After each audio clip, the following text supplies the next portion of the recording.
What's up, Fortnite fam? Zeke here. This weekend, we saw the Fortnite Chapter 2 Season 1 Champion Series Finals. Did you miss something? Don't worry, we got Sundown, Monster D-Face, BallTW, and Shy Wager to help recap what happened. Let's get started.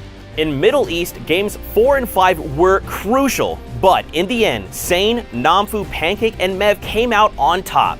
To get into the top 9, you needed high consistent performances with a slew of eliminations as well, but to break into the top 5, you needed high plus 10 elim games plus victory royales as well to be in those slots. Mev, Sane, Pancake, and Namfu all played their roles perfectly in those situations and had 3 victory royales out of the 6 games in total. Games 4 and 5 were so crucial as they were not in the lead, went for back-to-back performances as well, using the RPG as their main tool to take height and provide pressure to everyone else below them.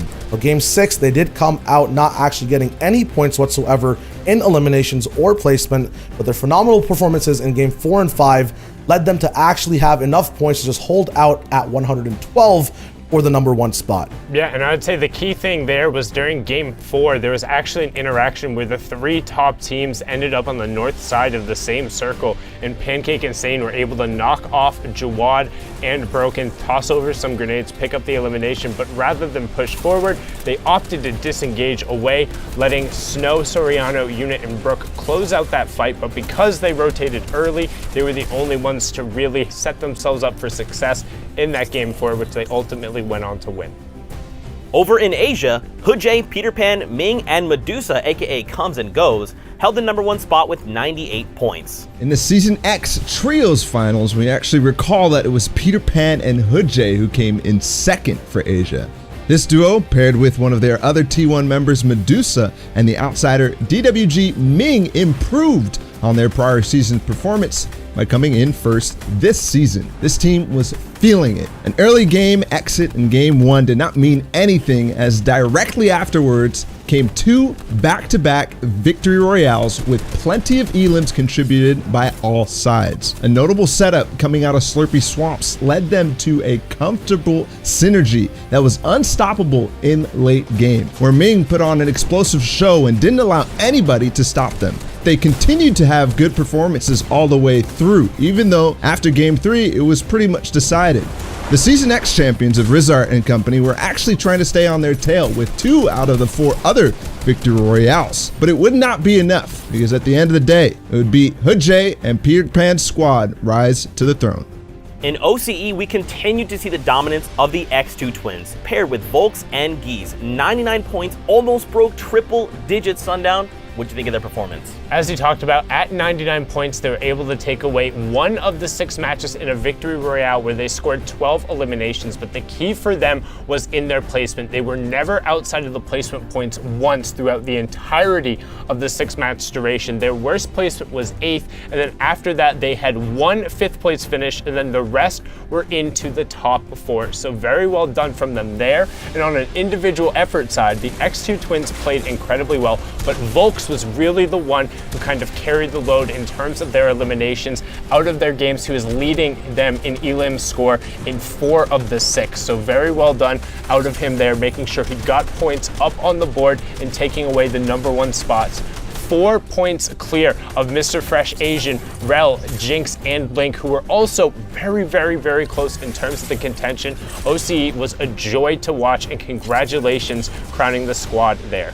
In the proving ground that was Europe, Red Rush, Droben, Snappy, and Wakey stood at the top, leading everyone else by 12 points. Man, Europe, the most insane zones, and a fight all the way till Game 6 to decide exactly who is going to be in the top 9 in any slot. The word of key, though, for the top squad of Wakey, Red Rush, Droban, and Snappy was defense. These guys came out of the gate fast. Game 2, Wakey got half the elims for his squad mid-game. Very high elim match for him. Red Rush clutched up at the very end by himself with flopper plays. Big game for them, kind of set them up to kind of hold off the rest of the region. That being said, the next 2 games did have a little bit of elims, a few placements, not to pop off. They fell down a little bit. After that, though, Game 4, the biggest downward spiral zone I've ever seen in Fortnite history, and these guys just played mid-ground the entire way through, picking up every elimination possible on rebooted enemies, on anyone else trying to drop down, and they took out the whole server by storm, winning out with a huge game that just set them up to defend against the rest of the region.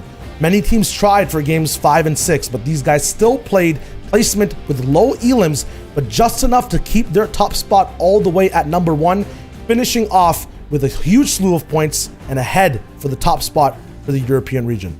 Yeah, and then also have to give a shout out to the second place squad there. Mongrel, Benji, Wolfies, and Nate. Nate coming up clutch in the final match, said a little bit of a flopper clutch to drive them all the way up into second place. So very well done from that squad that faced a little bit of adversity. You know, they're kind of flipping out members, but it was real exciting to watch Europe finish out there. NA East was a battleground, but the controller legend Unknown Army led his team to victory alongside Kez, Stable Ronaldo, and Avery with 89 points. Unknown Army really was the glue right here, putting together a band of Slayers to back him up. Pulling together 2 victory royales, averaging over 7.7 eliminations. The unsung hero here really is Avery, pulling in ultimate clutch factors in the final moments, although having that perfect backup from Unknown Army. One of his key components is relying on that good aim, upgrading his burst rifle almost every single chance that he had over at Slurpy Swamps up to the epic rarity level, allowing him to really burst down his opponents and take that lead in storm damage. Avery, Ronaldo, and Kez did not pick up any victories in the finals day, but with consistent performances, picking up several second places with high elimination games, this is how they secured their way to victory all the way through to the end. Not only picking up placements, but making sure to put down that fire when it counted most. Their last game was actually a nail-biter, being that it was a run for the money and they only scored 1 or 2 points in those final moments. But another team we have to talk about is Arab, Aguilar, Inspire, and Kaz, fending off Team Liquid over at the farms. In Heat 2, they had a monster game 1, kicking things off with a ton of elimination points, to only then follow up on Sunday, setting the record in the finals for a 23 elimination game. And something to note is that the majority of their points did come in the form of eliminations.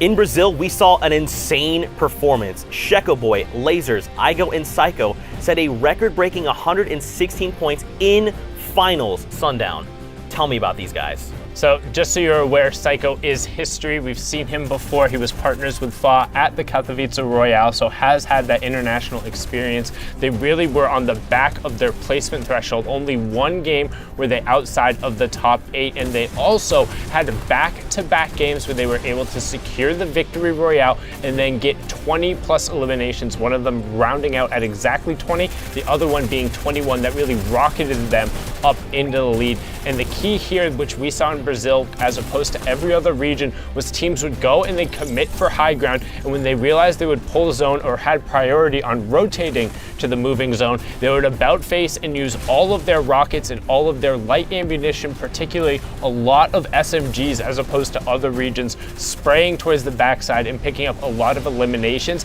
and denying opponents through that type of pressure. It was honestly a pleasure to see, because this squad has really grown over the course of the FNCS. Originally, they were mainly just placement based and one of the more disciplined squad in a region where it's more about kind of flying and going for eliminations, but putting it all together in the finals and dominating the field, being 26 points clear of the second place team of Laleo, Kurtz, Wishy DP, and Singularities King.